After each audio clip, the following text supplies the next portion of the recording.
Greetings and welcome back to Room 303, the Harvard Classics Lectures. We are in lecture number 86. This is the Harvard Classics Lecture Volume number 23, Richard Henry Dana's 2 Years Before the Mast. Really one of America's greatest narrative works. Now, it's somewhat sad that today this is not a work that's known very well. I mean, people know Melville's Moby Dick, but they don't know this work, and you can't really have Melville's Moby Dick without this work. So we're pleased today to spend a bit of time talking about it. Now, Dana is a very interesting guy, and he's one of those unknown people today who in his own lifetime was quite well known. Born August 1st, 1815 in Cambridge, Massachusetts. He enters Harvard in 1831, but he has to leave because of bad eyes. We'll have more to say about this, and this is what ultimately leads him to go on this journey that he takes for 2 years on a ship as a sailor. And all of those of us who love boating and love the life of the Navy or the Marines and appreciate individuals who spend time at sea or on water and on boats for long periods of time. This is one of the texts that for us is always a sacred text, and we'll have a lot to say about more about the language of the text here in a bit. He is back in Boston by 1836. He's back in Harvard. He will graduate. He practices law. He did do another voyage in 1859 or so around the world, and by that point was starting to be somewhat known for the title that we will be talking about. Lincoln actually appointed him U.S. District Attorney for Massachusetts. He was an important abolitionist. He was an important reformer. And in fact, many have argued that he wrote this text to try to reform the life of the sailor on the ship. He actually ends up ironically dying in Rome, January the 6th, 1882, and his ashes are actually buried next to, of all people, John Keats and Percy Bysshe Shelley, who, of course, in 303 are two of our most sacred poets. We do have periodically some poetry that will be a part of this text. I'll just read just a couple of lines from the introductory comments from the Harvard Classics volume as well. It's said this way: "The record of Dana's life agrees with a picture of his temperament, which he unconsciously painted in his first and greatest work, 2 years before the Mast. The ready sympathies for the suffering and the oppressed, the courage, unselfishness, and fair-mindedness which he exhibited on the merchant vessel when a boy of 20 continued to characterize him throughout his long and distinguished career as lawyer and citizen." Now, it is true, now to get specifically to the title itself, that while he was an undergraduate at Harvard, he has an attack of the measles, and this affects his vision, and he thought maybe going on a ship for a while might help his sight, so he left Harvard, and he enlists as a common sailor on a voyage around Cape Horn on the brig Pilgrim, which is the name of the ship that he leaves on. He does return to Massachusetts 2 years later aboard a different ship, the Alert, which left California sooner than the Pilgrim. And thankfully for us, he keeps journals. So here we're going to think about another important journaler in Henry David Thoreau, of course, and the great Tex Walden. He kept a journey all the way through his voyage, and then he will publish in 1840 this sailor story, if you will. Okay. Now, the term before the mast, just to get it out of the way, will refer to the quarters of the common sailors in the front of the ship, in the forecastle, in the front of the ship. Now, his writing as well, much has been said about this, will show his sympathies with lower classes. Later, he was a prominent anti-slavery activist and abolitionist who helped the Free Soil Party. Now, it is true that this is a protest text, and in fact, he conceived it as a protest written to improve the lot of the common sailor, as we've said. The literary style, let's just say this for our notes quickly, the literary style does have a concrete descriptive style to it. The seaman's life, it also serves as kind of a practical guide. It's not an adventure novel, so in other words, we're not looking at a text like Moby Dick, which is of course an adventure novel to some degree here. We're going to have an unpolished, some have called it laconic, direct, and to-the-point style. But it has a literary quality that's very important, as we said, had some influence on the great Herman Melville as well as the American essayist Wright Morris. The Gold Rush of California of 1849, this book will treat a whole lot of California and early California. In fact, we learn a lot about California through this text. We don't have a lot of other texts of the time that give us the descriptions. And in fact, by 1859, when he comes back to San Francisco, he actually was treated a little bit like a celebrity, although he never really reached the celebrity status of, for example, Walt Whitman. Of course, this text is still today considered an influential text, giving us information, as I said, about California in the 1830s. By the way, Dana Point is actually named for him. Now, Dana's father actually was the one that is going to be credited with much of the publishing of this text. Harper and Brothers, Dana's father, is going to be the one that approached them. Dana actually rejected, ironically, the original offer of 10% for royalties after the first 1,000 sold. And the manuscript was actually originally titled Journal. It was rejected by 4 publishing houses, and then finally Harper's in 1839. It was published in 1840, September of 1840, 2 versions actually of this thing. No credit to Dana on the title page. Ironic, right? Dana asked for assistance, interestingly, from William Cullen Bryant. He loved the poem Thanatopsis. We've given lectures on this at learnstrong.net. And it was, that poem was in fact praised by Dana's father. Bryant brought the manuscript to Harper's, hoping they'd pay $500 to the author. Ultimately, they paid Dana only $250 along with 24 complimentary copies, and that was his royalties for this text. The book did sell 10,000 copies during its first year, but Dana didn't receive none of the royalties. In 1911, Dana's son, Richard Henry Dana III, did add an introduction detailing the, quote, subsequent story and fate of the vessels and some of the persons with whom the reader is made acquainted, end quote. Now, I wish that I could read more of this text than I will have the chance to do so. Normally, the text is divided into 3 parts. Leaving Boston, outbound, as it sometimes is referred to, his time in California, and then, of course, his return, and then the afterward that we'll get to in a moment. We begin with the outbound. The book takes place between 1834 to 1836. Dana's going to give us an account of, quote, the life of a common sailor at sea, as it really is, end quote. I'll just give you a couple of quick bits of the prose, just to give you a sense of how Dana writes. In the 2nd chapter, he says it this way: though the actual rise of the sun is not so beautiful, yet nothing will compare with the early breaking of day upon the wide ocean. And then over in chapter 5, he'll say this. One of the ways to get a sense of how the journaling works. He says, Monday, November the 10th, during a part of this day we were hove to, but the rest of the time we're driving on, under close reefed sails, with a heavy sea, a strong gale, and frequent squalls of hail and snow. Tuesday, November the 11th, he just simply says, the same. Wednesday, the same. Thursday, the same. This is what we mean when we talk about the laconic style in some ways. Okay, well, he's going to sail from Boston to South America, around Cape Horn to California, right?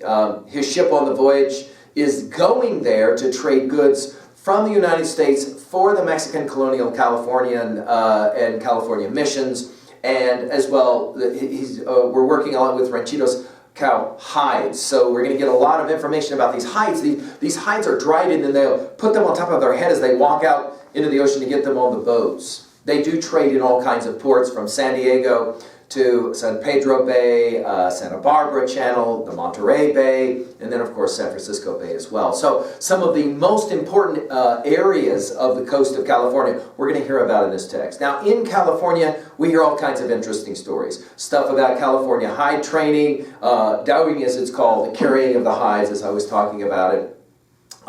He does give descriptions of landing at each of these ports up and down California coast. And to that degree, we get some really important information about California in those early years, right? He also tells us about the indigenous peoples, their culture, the immigrants and the traders' influences over some of these locales. And as well, we'll hear about some of the missions that are a part of that coastline.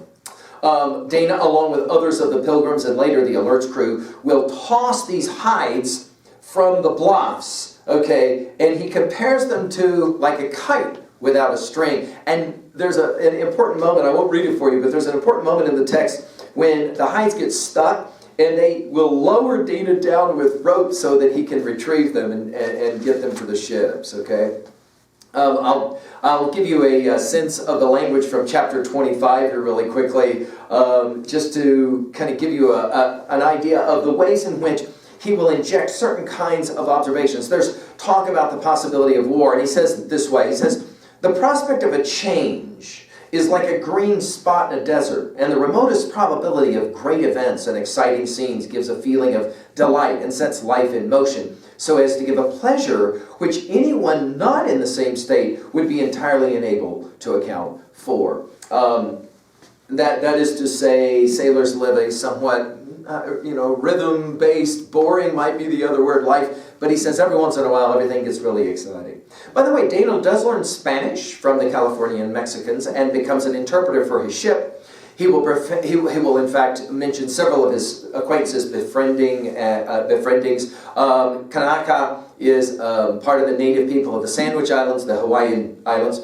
And he will talk about this kind of an experience, who will, and in fact Dana has helped save his life, right? And when his captain would as soon just let him die, all right? So Dana shows some compassion, that kind of thing. He's a witness, and this is important, to two floggings. We think about this, the Bounty, we think about several floggings as part of important titles. He is a witness to two floggings on the Pilgrim of crew members by Captain Thompson. He believed to be undeserved and unjustified, and he's kind of powerless to do anything about them, and the captain is ostensibly the law. And the flogging scenes are disturbing scenes. He spends a season on the San Diego shore, preparing hides, right, to be shipped back to Boston. And he makes, as well, an interesting observation about San Francisco. And he does predict the future growth and significance of San Francisco. And now, finally, to the homebound part of the story. And I'll just go to chapter 28 really quickly. Like I said, I wish there was more of this that I could read, but here's some amazing lines. He talks about sailors on a ship, and he says it this way. An overstrained sense of manliness is the characteristic of seafaring men, or rather, of life on board ships. This often gives an appearance of want of feeling and even of cruelty. From this, if a man comes within an ace of breaking his neck and escapes, it's made a joke of, and no notice must be taken of a bruise or cut, and any expression of pity or show of attention would look sisterly and unbecoming a man who has to face the rough and tumble of such a life. From this, too, the sick are neglected at sea.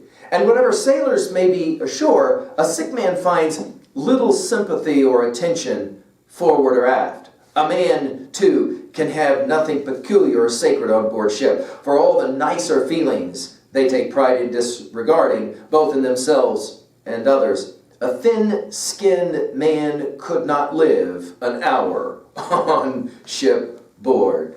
One would be torn raw unless he had the hide of an ox. Of course, there's some irony that hides are what they're transporting, and yet he makes the observation that you got to be tough to be able to live this life. On their way home, the trip around Cape Horn in the new ship, the Alert, with the same Captain Thompson, and Dana talks a little bit about what it's like being down in the Antarctic water in the winter. He describes incredible storms. He does a beautiful job with this one. Vivid descriptions of icebergs. He calls the icebergs incomparable. He as well talks about the incredible storms and the gales and the ways in which the ice will completely cover the rigging and the sails. At one point, he also talks about an illness, an infected tooth that he talks about. His face will swell up really bad. He can't work for a number of days. he does talk as well about scurvy. I mean, I'll just give you this as an exemplar from chapter 35, and he talks a little bit about what it's like to be involved with this disgusting scurvy. And this was an important passage as well, because it raised consciousness about this concern. The scurvy, he begins. He talks about this. Again, this is chapter 35. The scurvy had begun to show itself on board. One man had it so badly as to be disabled and off duty, and the English lad Ben was a dreadful state and was daily growing worse. His legs swelled and pained him so that he couldn't walk. His flesh lost its elasticity so that if it was pressed in, it would not return to its shape, and his gums swelled until he could not open his mouth. His breath, too, became very offensive. He lost all strength and spirit, could eat nothing, grew worse every day, and in fact, unless something was done for him, he would be a dead man in a week, at the rate at which he was sinking. The medicines were all or nearly all gone, and if we had had a chestful, they would have been of no use, for nothing but fresh provisions and terra firma has any effect upon the scurvy. This disease is not so common now as formerly, and is attributed generally to salt provisions, want of cleanliness, the free use of grease and fat, which is the reason for its prevalence among whalemen, and last of all, to laziness.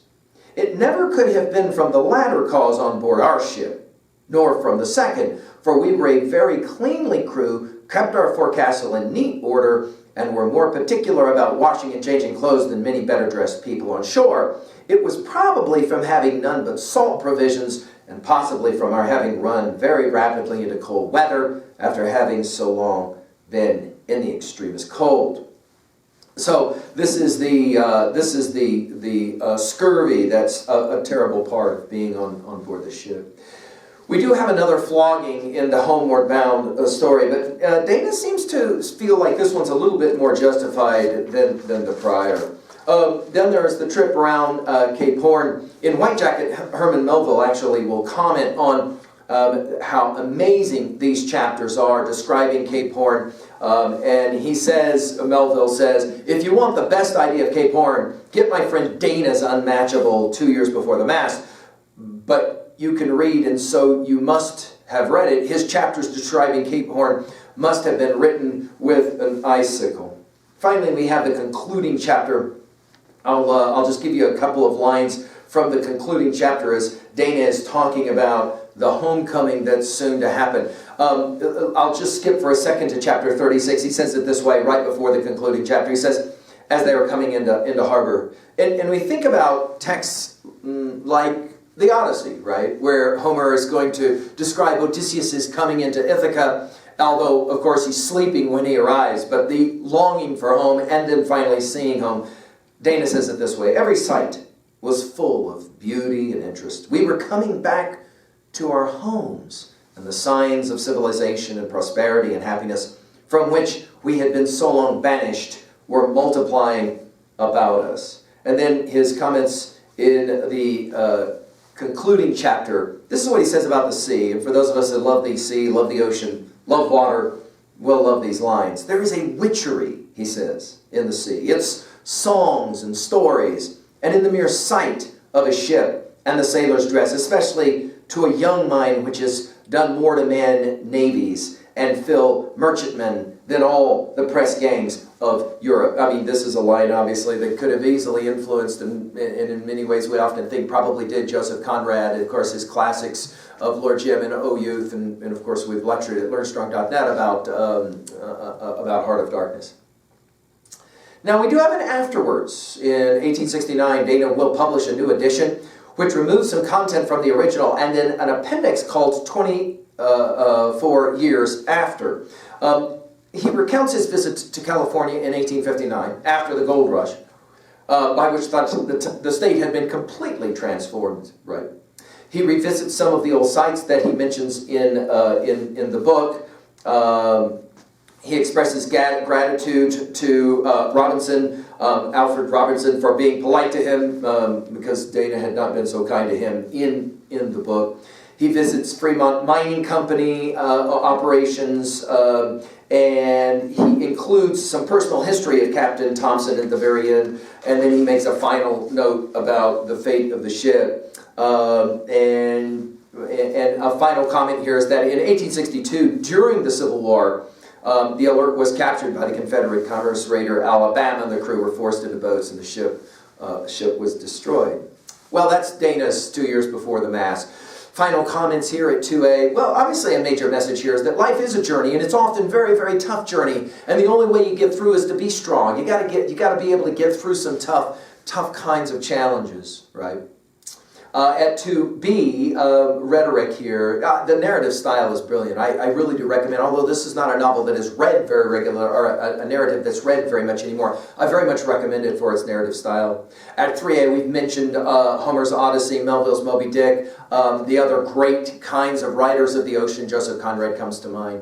And finally, at 3B, think about a time that you had to go through a really tough experience and how it yet made you a better person at the conclusion of it. Well, I hope this introductory set of comments maybe leads you to read Dana's 2 years before the Mast. It's a wonderful read. Thank you.